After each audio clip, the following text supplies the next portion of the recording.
ناظرین بریک سے پہلے بات ہو رہی تھی ڈاکٹر حاشر ماجد کے ساتھ ٹی بی یا تپ دق کے متعلق. آئیے بات چیت کا سلسلہ آگے بڑھائیں. ڈاکٹر صاحب جیسے کہ بات ہو رہی تھی ٹی بی کی اور آپ بتا رہے تھے یہ مرض ایک انسان سے دوسرے انسان تک رسائی کیسے حاصل کرتا ہے. آپ نے تذکرہ کیا تھا کہ جتنے لوگ ٹی بی سے ایکسپوزڈ ہوتے ہیں ان میں سے صرف 10 لوگ, جیسے 100 لوگوں کی اگر بات کی جائے تو ان میں سے 10 لوگ وہ ہوتے ہیں جو ایکٹیو ٹی بی ڈیولپ کرتے ہیں.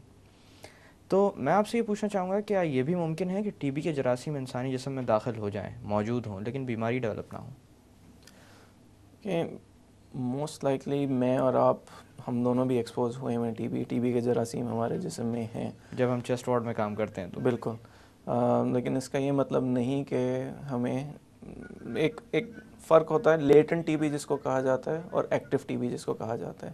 لیٹن ٹی بی کا مطلب ہے کہ ٹی بی کے جو جراثیم ہے, تپدق کے جراثیم انسان کے جسم میں ہیں, داخل ہو گئے ہیں. لیکن اس کا یہ مطلب نہیں ہے کہ مرض ہے اس کے ساتھ, اس سے جو ہے انفیکشن ہوگا.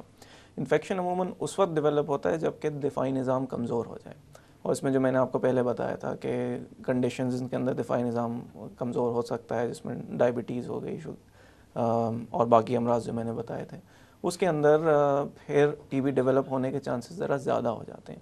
لیکن رسک جو ہے کہ اگر آپ ایکسپوز ہوئے ہیں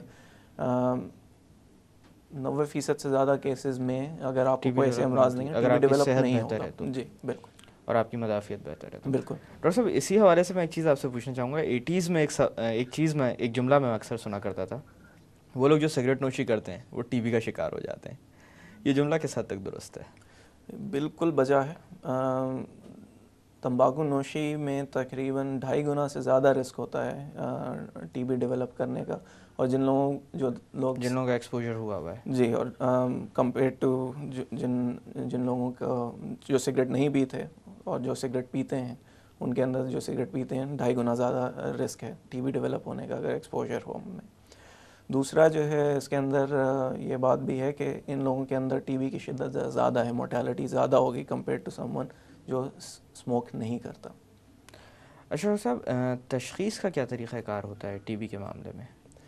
تشخیص ہمارے یہاں ہمارے ملک میں جو سب سے اہم جو ٹول ہے وہ بلغم کا سیمپل ہے. اسپیوٹم سمیئر اور اسپیوٹم کلچر جو صبح میں بلغم آتا ہے اس جی, تو یہ نہار منہ ہونا چاہیے, خالی پیٹ پہ ہونا چاہیے. اس پہ ییلڈ جو ہے یہ چانس کے ٹی بی کے جراثیم پکڑے جائیں گے زیادہ ہوتے ہیں.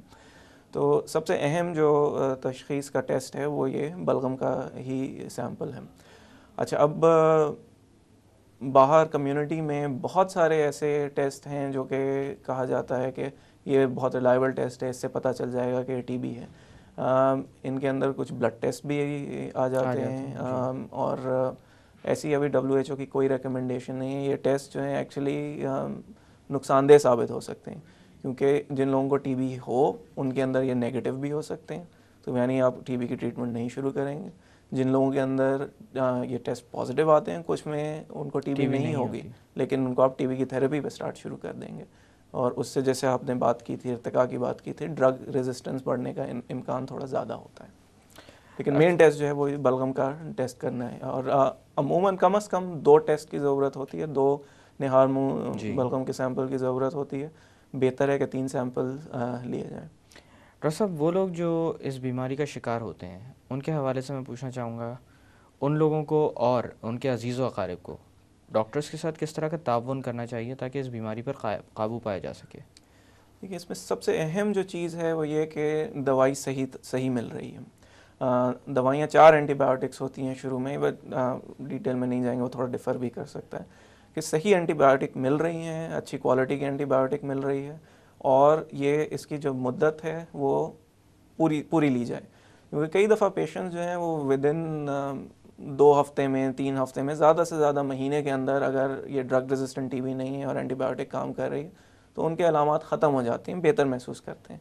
کئی لوگ ایسا جب مرحلہ آتا ہے دوا چھوڑ دیتے ہیں. یہ بالکل نہیں کرنا چاہیے, کیونکہ پھر ڈرگ ریزسٹنٹ ڈیولپ ہونے کا رسک زیادہ ہے اور ٹی بی واپس آنے کا رسک کافی زیادہ ہو جاتا ہے. تو جو مین کوآپریشن ہے وہ یہی کہ دوا پوری لینے کی ضرورت ہے, ڈاکٹر کے ساتھ فالو اپ کرنے کی ضرورت ہے, نیشنل ٹی بی پروگرام ہے پورے ملک میں جو کہ WHO کے تعاون کے ساتھ کئی سالوں سے کام کر رہا ہے، اور انہوں نے سینٹرز بھی بنائے جو ہوئے بلا ہیں معاوضہ دوائیں فراہم کرتے ہیں. بالکل بلا معاوضہ، اور ڈائریکٹلی آبزرو تھراپی ہوتی ہے، ڈاٹس جو پروگرام جس کو کہا جاتا ہے، کہ اس کے اندر یا تو مریض جو ہے خود ہر روز اس سینٹر پہ جاتا ہے اور دوا ملتی ہے اس کو، یا پھر کمیونٹی میں کوئی لیڈر جیسے کہ استانیہ یا استاد ہو گئے یا کہ امام ہو گئے، مسجد کے امام، وہ آ کے ان کو دیکھتے ہیں کہ دوا لی جا رہی ہے. جی اچھا ڈاکٹر صاحب، یہ تو بات ہو گئی ان پروگرامز کی جو کہ ٹی بی کے معاملے میں اس وقت موجود ہیں پاکستان میں. ان سارے پروگرامز کے باوجود پاکستان کے بیشتر علاقے ایسے ہیں جہاں پر رسائی حاصل کرنا بڑا مشکل کام ہے. وہاں سے جب مریض بھی آتے ہیں تو بیماری کافی خراب ہو چکی ہوتی ہے جب وہ ڈاکٹر کے پاس آتے ہیں. ایسی جگہوں پر بار بار جاتے رہنا بھی بڑا مشکل ہو جاتا ہے. ان سلسلوں میں کوئی ایسا طریقہ کار سامنے آیا ہے کہ وہاں پر بھی جہاں پر ڈاکٹرز تک رسائی تھوڑا مشکل معاملہ ہے، کسی طرح سے اس علاج کو بہتر مؤثر اور ممکن بنایا جا سکے؟ دیکھیں، یہ ہمارے ملک کا اور کسی بھی تیسرے ملک کے ترقی پذیر ملک کا المیہ ہی ہے کہ ایسی سچویشن کافی سامنے آتی ہیں، اور چیلنجنگ سچویشن ہے، اس کا کوئی ریڈی آنسر نہیں ہے. نیشنل ٹی بی پروگرام اپنے ساتھ WHO کے تعاون کے ساتھ کوشش کر رہا ہے. ہماری جو ایک ریکمنڈیشن ہوتی ہے کہ ایک لیب جو ہے اتنے پیشنٹس کے لیے ہونی چاہیے، وہ ہم اس ریکمنڈیشن کے مطابق ہیں. تو ڈائگنوسس تشخیص کا جو پروسیس ہے وہ بھی بہتر ہو رہا ہے پہلے کی نسبت. ٹریٹمنٹ اس پر کام ہو رہا ہے، اس لیکن پہ ابھی کام ہو کام رہا ہے، مزید لیکن کام کام ابھی درکار ہے. مزید درکار ہے. اس میں NGOs بھی آ گئی ہیں، آپ کی پبلک پرائیویٹ دونوں سیکٹرز اس کے اندر آ گئے ہیں، لیکن کام ابھی اور اس کی ضرورت ہے. جی ڈاکٹر صاحب، میں تھوڑی دیر کے لیے باتوں کا سلسلہ روکتے ہیں. ناظرین، وقت ہوا ایک چھوٹی سی کمرشل بریک کا. بریک سے واپس آ کر بات کی جائے گی ٹی وی کے متعلق. Stay with us.